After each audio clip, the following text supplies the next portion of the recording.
Okay, in this video, I'm going to talk about how to stop bloating fast. The causes and 12 debloating tips. We're going to break it down right now. Bloating, distension of the stomach, gas, pressure in the gut. 16 to 31% of the general population suffers from it. I think maybe we've all had it sometime in our life. And I know it's just a very uncomfortable situation. It doesn't make you feel good or self-confident. And it just can be miserable, especially when it comes to sleep. So let's go head to tail the causes and some simple tips that you can be doing right now to help debloat yourself. First thing I want to start with is your head.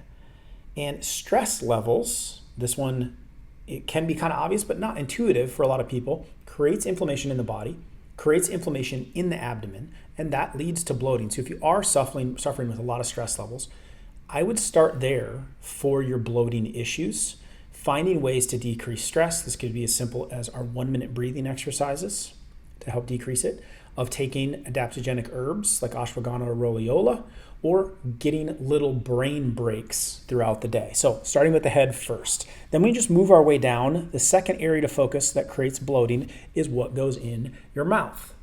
The number one cause of bloating would be processed foods. So smaller portions of food, try curbing your consumption. If you're dealing with it, you do eat a lot of processed foods, that's where to start. You may even incorporate in fasting, and you could start with intermittent fasting, where you're taking a time off from eating 16 to 18 hours a day and only eating during around a 6-hour window. This also, when you clean up your processed foods and you start cleaning up your nutrition, you also get rid of the food irritants like gluten that may be driving a bloating issue in the first place. Number 3 can be vegetables. Vegetables are good for us, but some people have issues with the fiber depending on where their problem of bloating happens. So if you find when you eat vegetables, you get more bloating, you might want to back off of those, especially the cruciferous ones, broccoli, Brussels sprouts, cabbage. Those may be something to eliminate. Fourth thing to consider in your diet of what goes in your mouth to prevent bloating and stop it for you is fiber. Now, it can help with constipation. So if it is helping you with constipation, that's great. But if it is causing you to bloat, we're going to get into that in a moment of why that may be. The amount of fiber that goes in starts to ferment in the small intestine or the lower intestine, and this can come from fruits, it can come from grains, it can come from beans. So some of these foods can be healthy still, but they may be too much fiber, so you might want to go on a little bit of a fiber fast for 2 to 3 weeks to see if that will cut out your bloating in the first place. Number 5 is dairy. Many are lactose intolerant or lactose sensitive. Maybe be more so. So the more sour cream or cheese or milk or half and half that you put into your body, that is a higher propensity to cause bloating. So dairy is another one to cut. And then finally, for foods going into the mouth, number 6, sugar, alcohols, xylitol, sorbitol, maltitol. These can irritate the gut. Even stevia in some scenarios can stir the gut up, create bloating in your system, feed the bacteria that you don't want fed. So you may try eliminating those to get rid of the bloating. Now, let's move further down the chain. So we've talked about the stress levels. We've talked about what you're putting in your mouth and 5 foods you can try eliminating to get rid of the bloating. Number 7 is going to be your stomach. The stomach itself can have very low acid. This comes from the HCl in the stomach. So if your bloating is associated with reflux or GERD or some kind of discomfort in the stomach area, maybe pain or maybe cramping, then that might be a sign that, hey, I'm getting this bloating, but I'm also getting this stomach issue. You may be producing not enough acid. So I would simply add a betaine HCl. There's a link below for some resources on that of how you can get it into your GI to support it. Putting proper betaine HCl in will give your stomach the acid that it needs. You may also try drinking apple cider vinegar. Another really good one that I love, helps lower insulin levels, but it will support breaking down those foods inside of the stomach.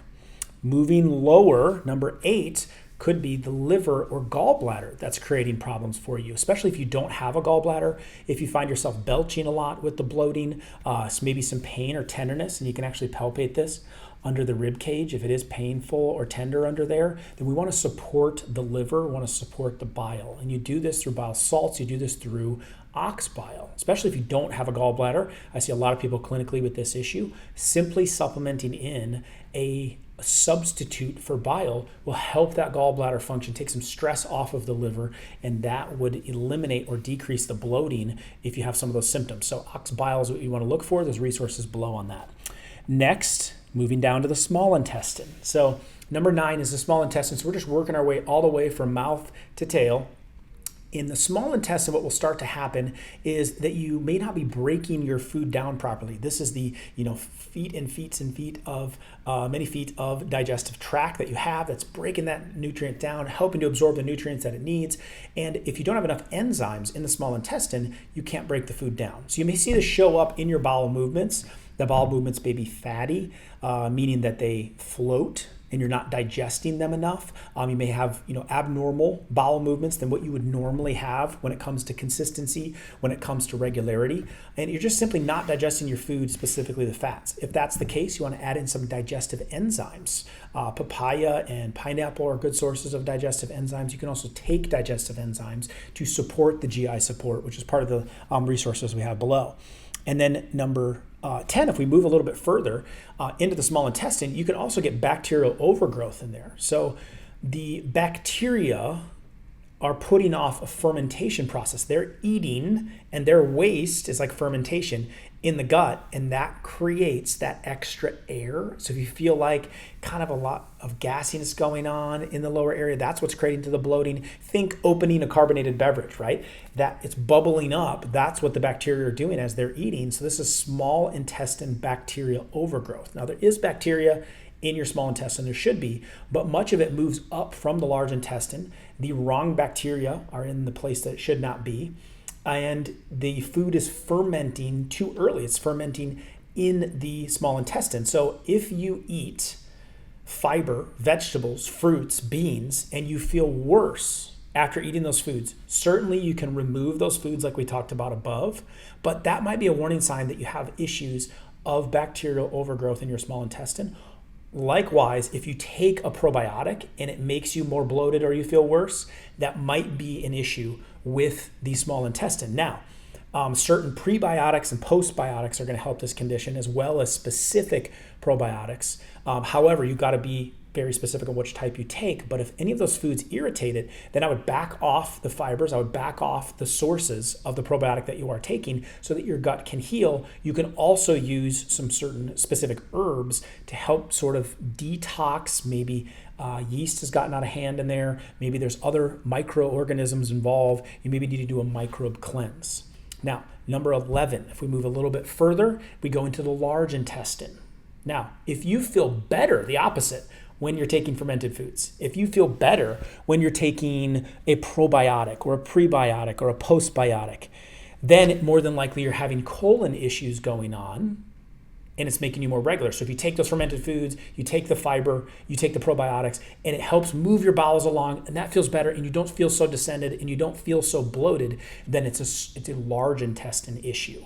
And that gas moves on, that buildup of waste moves on. Now, to enhance this a little bit, you may try to add some peppermint in, peppermint tea or peppermint oil, also very good for that lower intestine. Or, of course, the fibers, magnesiums to help move the large intestine, the colon, on. Number 12 and final tip for decreasing and debloating the body is to help that whole digestive tract, also specifically the colon, by increasing your water intake. A lot of times we're not getting enough. It's going to help move the bowels. I would avoid carbonated beverages just because that's going to create more of that fermentation in the gut area. And also increase the water, slow down your eating. So I think adding water while you're eating, remembering to take some drinks in between will slow your eating pace down so you don't take in so much air, as well as really get the liquid in there needed to move everything along, especially in the large intestine area. So there are your top 12 ways to de-bloat. If this was helpful for you, I'd love to hear comments below. Like and follow, and I'll be continuing to give you more videos to make health simple. And there's some resources right here to help you on your next step in experiencing real health, because you are the solution.